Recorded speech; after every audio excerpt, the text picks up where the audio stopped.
Hello, ladies and gentlemen. You are watching and listening to Sipping Off the Cuff on Tequila Aficionado Media on all of our channels, all of our networks. We're everywhere. I'm Mike Morales here in Southern California. That gentleman out there is Jim Johnston in Youngstown, Ohio. Jim and I are beside ourselves. We have been really behind this new RTD brand called MexiSeltzer. I got to tell you, folks, I know that they're flooding the market right now. Just this year, we've had so many of them been submitted to us for our brands of promise. This one is one to watch. So far, this is what you should actually buy and drink. Yeah. You know, some of the ones you're going to stand there and go, should I? You know, it's got a pretty package. It's got, you know, the flavors are different. I got to tell you, this is no nonsense. For the price you're paying for some of these, what you get in the can from some of the ones we've tasted, you're honestly better off with a 6-pack of beer for a couple bucks less than what you're getting out of this, or dare I say it, because they're tried and true, a White Claw or a Bud Light seltzer or something like that, because they're everywhere. A Zima. Okay, maybe not Zima. Okay, so Zima. Remember Zima? That's great commercial when the guy walked into the bar and the vinyl chair fell off his ass because it was so hot outside. He was stuck to it, and he dragged the Zima and it just fell off. Yeah. I'm glad somebody remembers Zima. What's the other one that's at the? Oh gosh, a lot of bartenders were using it as a ritual. What the hell was it called? Smirnoff Ice. Yes, they got iced. You got iced. You got iced. This one, we don't want to play games with this. This is, so far, we've enjoyed the aloe and mint and the guava spice. This is the tamarindo or tamarind, for those of you who are Hispanically impaired. This is, I'm gonna pop this one open. Yeah, I know. Just add an O to everything. Right? I'm gonna pop this one open away from my keyboard because the room temp. We tasted at room temp first. Kind of break down the recipe. That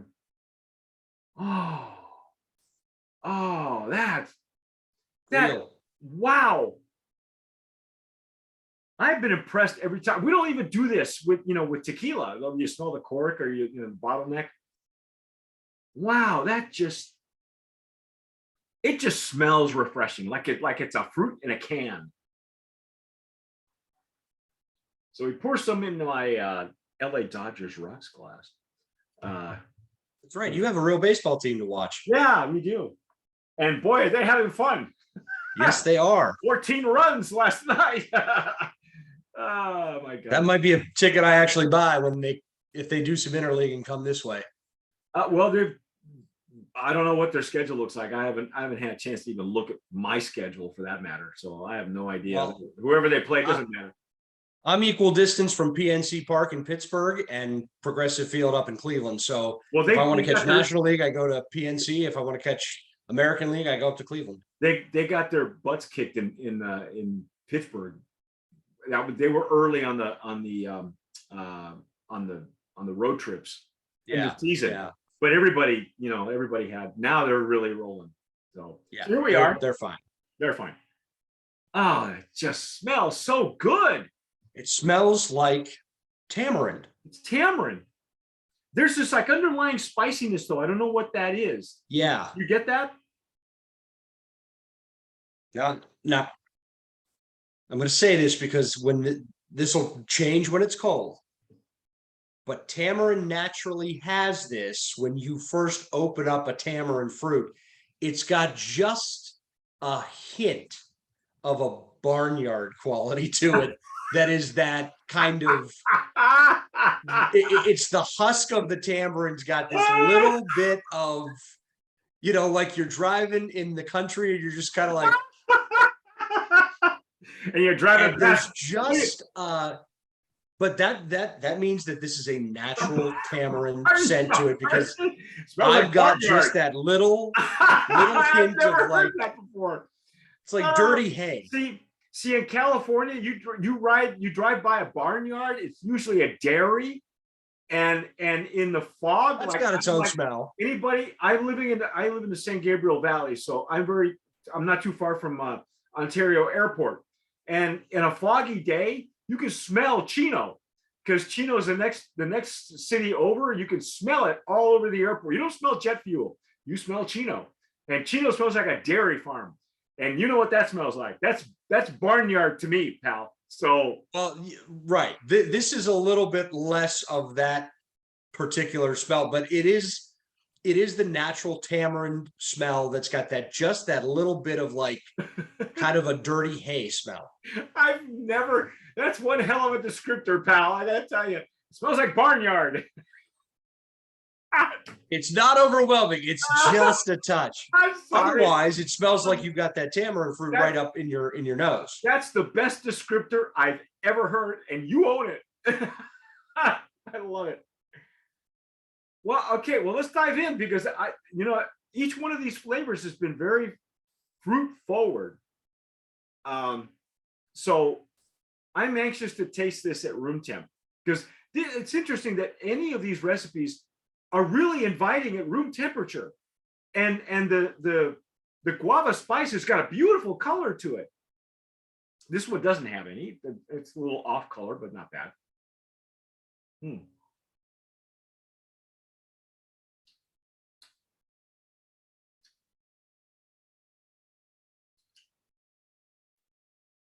Clean, it's natural. Yeah. Tamarind is it's not a common flavor that everyone's going to be like, oh, this tastes like oranges, or it tastes like.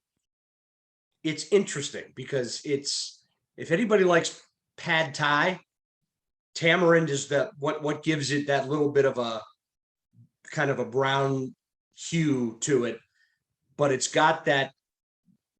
It's not a sweet fruit necessarily, but this tastes really, really. It's got a little bit of that guava spice kind of warmth to it. Yeah, it's similar to the guava spice, but Right. guava spice light. Although tamarind, it seems to be that's a fruit that's very popular in Mexico. I mean, it's most often it's most probably a fruit that's most often used in mixed drinks and as a pairing fruit. But I would think that you would pair it more with like a mezcal. The orange slices. I'm not sure where that all started, but I think mezcal can be paired with a much deeper fruit, like a passion fruit or but yeah, tamarind's difficult to do. This year we've had a tamarind infused tequila. Not a big fan. This one is like the other two, and honestly, it's not a flavor that, unless it's a flavor you encounter because you seek it out, or you are into the kind of cuisine that it shows up in, it's hard to describe tamarind flavor, but it is a nice flavor in this RTD because it's got a little bit of sweetness, not a ton, warmth, and then just kind of it's a weird kind of a citrus-ish note, but it's not orange and it's not lime. It's like, oh, we got halfway to a grapefruit, but then there was a little bit more sweetness to it. Maybe. And the barnyard is there. In the barnyard. In the barnyard. Tastes like a chicken coop. That's right. I so now I'm curious with the tamarind what it's going to taste like cold, because all the other ones they've been elevated. Yeah, you know what? It's been magnified a little bit, or the flavors have kind of melded together a little bit more cleanly. Well, and I gotta say, that's why I'm glad that we do these at room temp first, because I love dissecting the formula, the ingredients, the recipe, because, like I said before, you're not going to pound this one really quickly, or you might, but if you set it down, it's going to warm up on you on a warm day. Are you going to still like it? Are you still going to want to finish drinking it when it's lukewarm?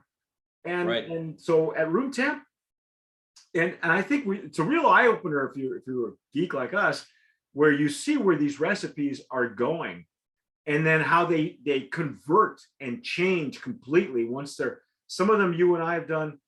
You've come out and said this is only going to be good cold. Got to drink it cold because the recipe doesn't work at room temp.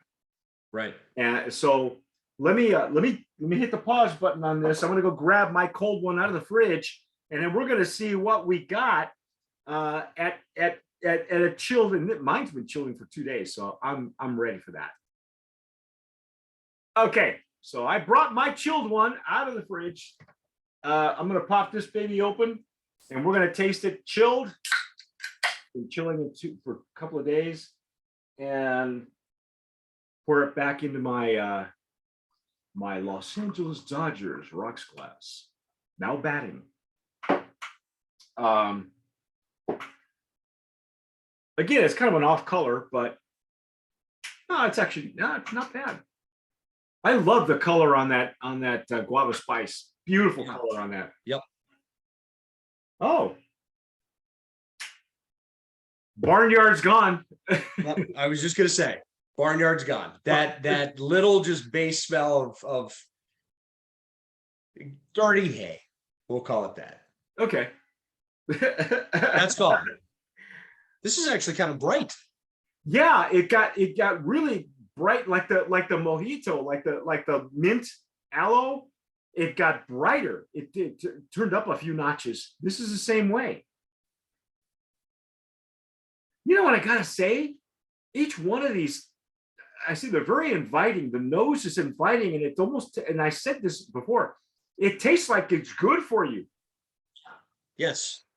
Like it's medicinal or like a, like a good herbal tea, something like Right. that. It tastes like something that, like, oh, I drink this because I need to have the vitamins or I'm like, yeah. I need the bioflavonoids, Right. Stuff like that.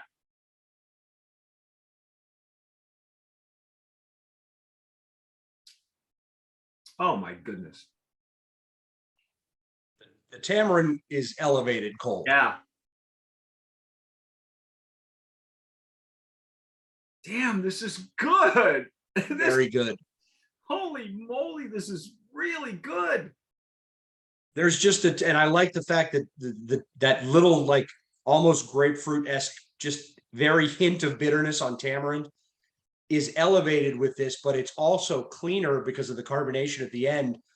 It almost tastes like the bitterness is supposed to be there, like hops on beer. It's the end of the sweetness for this that kind of shuts that sweetness off at the finish and gives you a real full flavor profile on it. It's really good. Yeah, wow. Yeah, these are not pretentious flavors at all. These are not,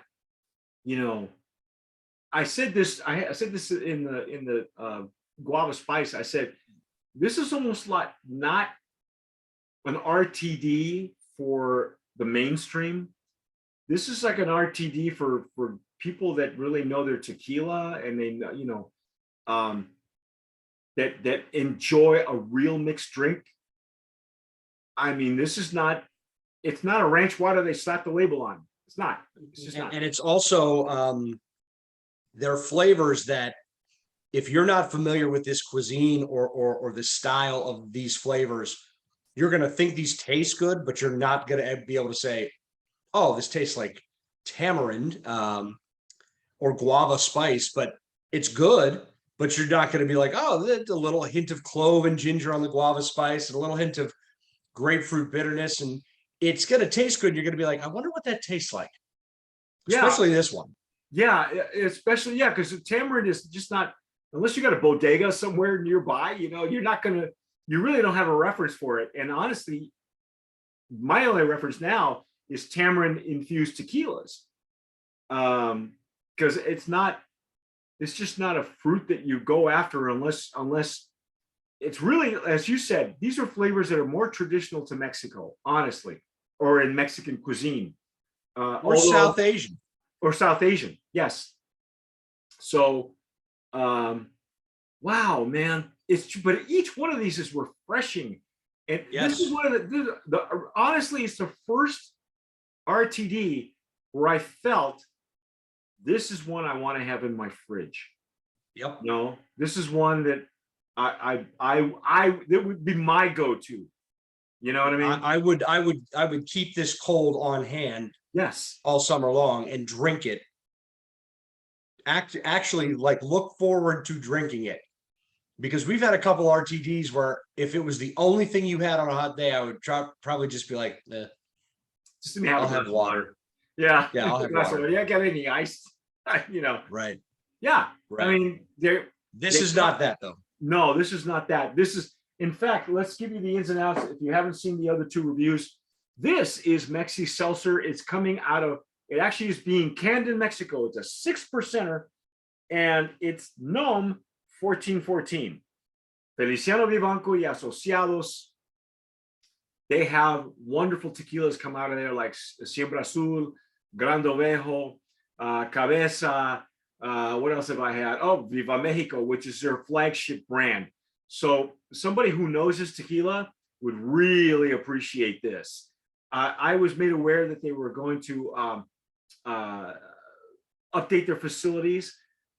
I thought it was for infusing flavors in tequila. That's what I was made to believe, and come to see that they're also going to be canning. So they must have a canning line in there as well, because when I saw that, I've been chasing these guys at MexiSeltzer for like a year. I think they launched like late last year, and I couldn't get anybody to pay attention. Finally, Alice Chen reached out to us, made this happen. Alice, thank you so much for this. These are okay. Between you, me, and the fence post, pretend we're not being watched, because we are. Which one is your favorite? That the guava spice. Yeah, I would. But honestly, I would drink the guava spice with food, so that it stands up to the food. Yeah. If I were sitting outside on a hot day, I'd drink the aloe mint, because it's nice and cold and bracingly refreshing, and it's exactly what you want a cold beverage to be when it's hot. The guava spice, I think, would be good with like good spicy food. It would actually hold up to some heat. Yeah, see, this guy's a gourmet. I love that. Yeah. Now the tamarind, I don't know, man. The breakfast of champions. What do you think? Like at a brunch instead of a like a mimosa. Honestly, this would be a mimosa replacement. Yeah, there you go. At that point. Yeah. See, figured it out. This is your brunch, and you got your dinner, and you got something like, when it's too hot to mow the lawn. I don't know. It's like right. Yeah. So, do we have a price point on any of these? I forgot to ask you any of that. It looks like it's $16.99 for a 4-pack.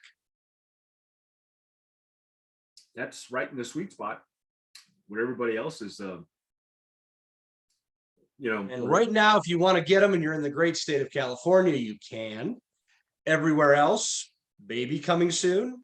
If you want to go pick up another 4-pack of these, you might have to go to Chino. Because I see there's a big dot right in the middle of Chino in where you can buy it.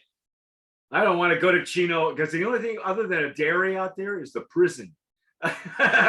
Although it's a thriving bedroom community. I actually, funny story. I went to go see Alex Raimundo, who is he's on our June cover. He and Tater Salad are on the June cover of Tequila Aficionado magazine. I went to go check his act out in Chino at a comedy club there, which is like 20 minutes from here. And that was my last and only trip to Chino since I've been here. I got here right at 2020 pandemic, right when September, right when California became ground zero for COVID. And that was the first gig I ever went to go see, was to go see Alex in town. We had communicated, but we'd never actually met in person. Crazy act. If you catch him, he calls himself the Red Mexican. Yeah, he's actually one of the Latin kings of comedy. He's one of those guys. Okay, he's old school. Well, anyway, regardless, that was my last trip to Chino, was to go see him. They didn't have any of this. They had a lot of his tequila, which was fine with me.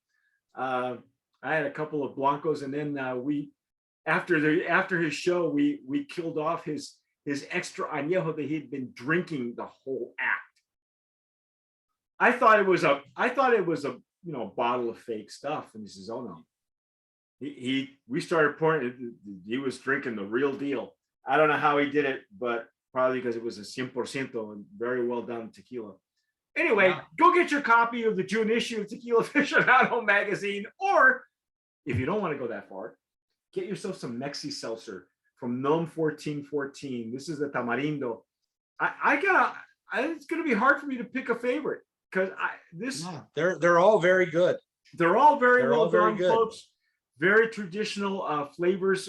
If you've never been to Mexico or not eaten this kind of cuisine before, I think it's very refreshing. But as Jim has warned us already, it's 6%. So It doesn't taste like. Yeah, it doesn't. It Does goes not down. have any alcohol flavor that would let you know that you're drinking something that is 6%. Yeah. You don't want to handle any difficult machinery. Don't drink and drive. As a matter of fact, You'll end up in Chino. Yeah, you'll end up in Chino. And you don't want to go there because I'll tell you what, it smells like barnyard. So that being said, that's our take on MexiSeltzer. If you folks have had it before, tell us what you're doing with it, what you're pairing with it. Give us a comment down below. If you're watching us on YouTube, hit the notification bell, by the way. Give us a like because it helps on the algorithm. And if you're not afraid of commitment, subscribe, okay? Follow us on all of our channels. We're on Instagram, Facebook. Give everybody your handle on Instagram, by the way. It's 1984, number 9, teen, spelled out 84 numbers. Year I was born, and also the world we are approaching living in, yes, on a regular basis. 1984. 1984. Yeah. There's a deeper George Orwell meaning to it, but it's just tequila. So whatever you do, folks, tomar sabiamente. Sip wisely.